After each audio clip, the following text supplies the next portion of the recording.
জ্ঞান বিদ্যাকে চুরি করতে পারে না, এই জ্ঞান বিদ্যাকে চুরি করতে পারে না, মানে ছিনতাই করে নিতে পারে না। এই জ্ঞান বিদ্যা বহন মানে বিলালে আর বাড়ে, চর্চা হয়। যত আমরা ভাগবত দিয়ে মানে পাঠ করবো, যত আমরা কীর্তন করবো, যত আমাদের চর্চা হবে, আমরা আমাদের মুখস্থ বিদ্যা থাকবে, আমাদের হৃদয়ে সঞ্চিত থাকবে। আমি ভগবানকে ভক্তিস্বরে বৃদ্ধিকারী সুখদেব কলিযুগের বললামই। রাজা পরীক্ষিত ভগবানের শুনবার জন্য সুখদেব যখন সভায় সম্মুখী হয়েছেন, অমিত কুণ্ড দিয়ে তোমার কাছে আসেন।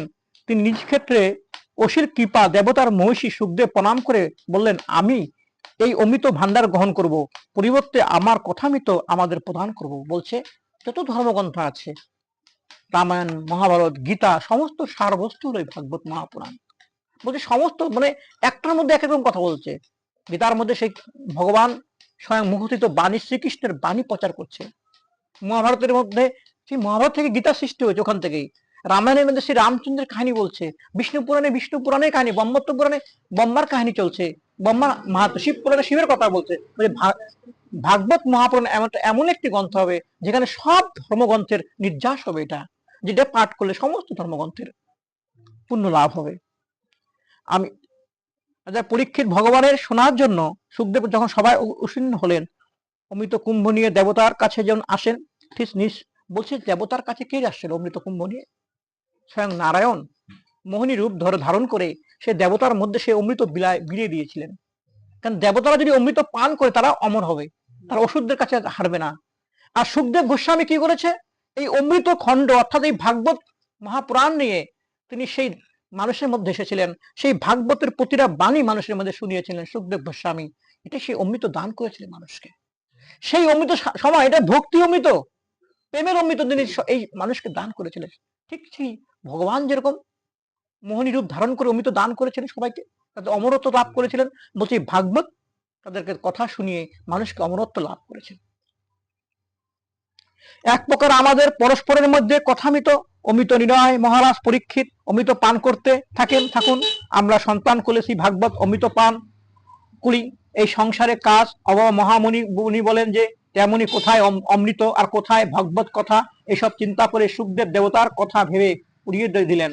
বলছে কোথায় ভাগবত, কোথায় অমৃত?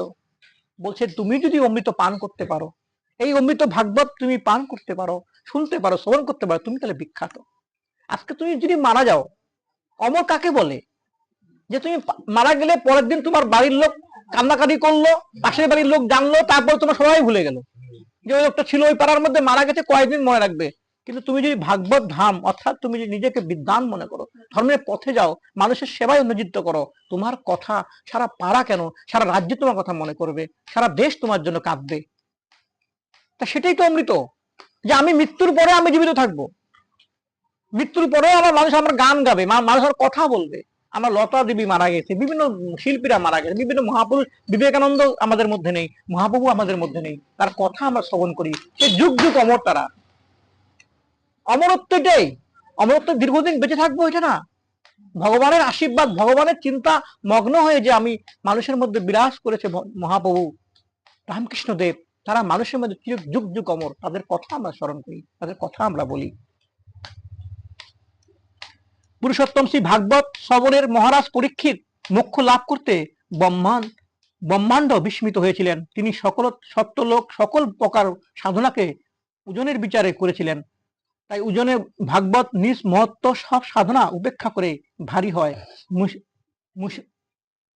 মুশিকেরা সকলে চমকিত হন। তারা সিদ্ধান্ত করলেন যে কলিযুগে ভাগবত স্বরূপ ভাগবত শাস্ত্রেই পাঠ শ্রবণের তৎক্ষণিক খুব মোক্ষ প্রাপ্তি হয়। বলছে কলিযুগে যজ্ঞ বড় বড় পূজা করতে হয়, ভাগবত শুনলে মোক্ষ লাভ হয়, নাম শুনলে মোক্ষ লাভ হয়। বলছে সপ্তাহ বিধি অনুসারে ভাগবত শোনা যায়, ভক্তি প্রদান করে।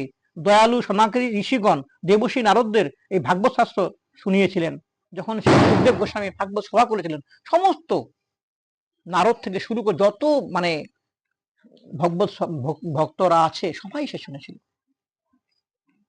শোনক প্রশ্ন করলেন, সাংসারিক পঞ্চবান থেকে মুক্ত পরিবাজক নারদমুনির সঙ্গে সোনাকি কোথায় সাক্ষাৎ হয়েছিলেন?